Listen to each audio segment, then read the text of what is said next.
अभी इस क्षण क्या हो रहा है? देखो, आवाजें हैं, दृश्य हैं, शरीर में संवेदनाएं उठ रही हैं। हवा, ताप, दबाव, विचार उठता है, गायब हो जाता है, भाव आता है, मिट जाता है। ये सब घट रहा है। ये निर्विवाद है। अब असली प्रश्न उठाओ। इसे जान कौन रहा है? अंदर कौन बैठा देख रहा है? कौन सुन रहा है? हम तुरंत बोल देते हैं, मैं। आज इसी मैं को पकड़ कर देखो।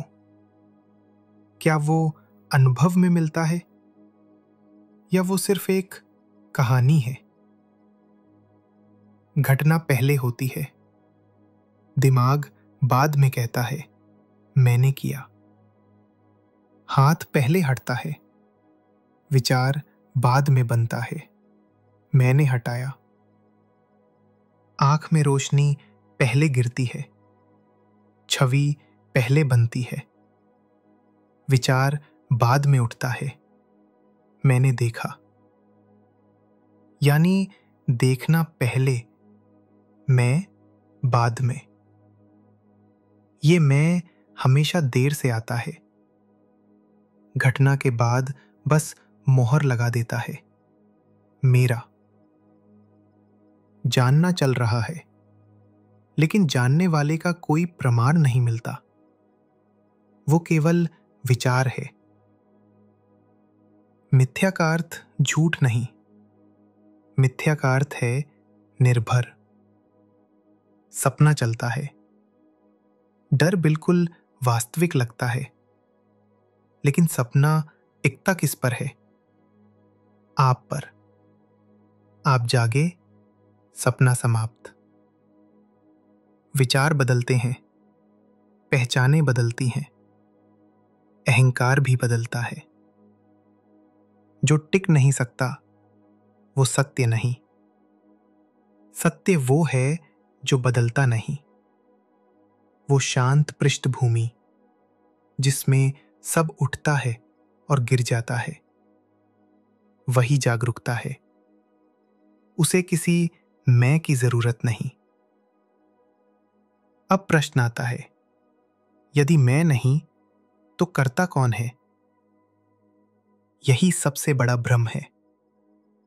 हम सोचते हैं हम चुनते हैं, पर निर्णय बन जाते हैं परिस्थितियों, आदतों, स्मृतियों और शरीर की आवश्यकताओं से।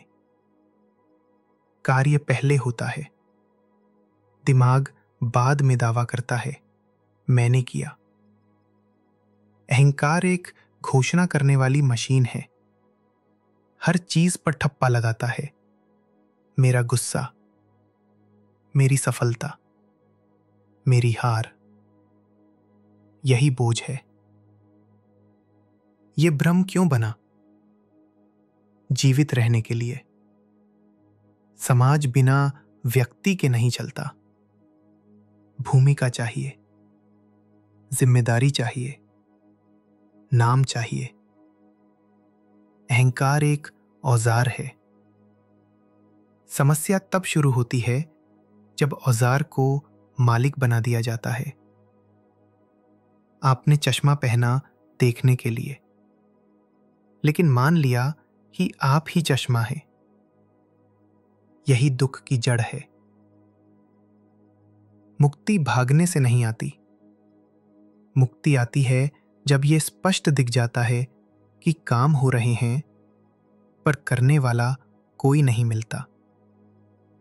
तभी जीवन हल्का हो जाता है। आप कार्य करते हैं पूरी शक्ति से, पर फल आपकी जेब में नहीं टिकता। गुस्सा आता है, पर घर नहीं बनाता। भाव उठते हैं, पर जमते नहीं। जीवन बहता है और देखने की क्षमता बनी रहती है, बिना किसी देखने वाले के। मैं कौन हूं? ये प्रश्न मत उठाओ। पहले ये देखो, क्या वहां कोई मैं है भी? जहां खोज रुकती है, वहीं सत्य प्रकट होता है। सिर्फ देखना बचता है, सिर्फ जानना बचता है, बिना किसी जानने वाले के।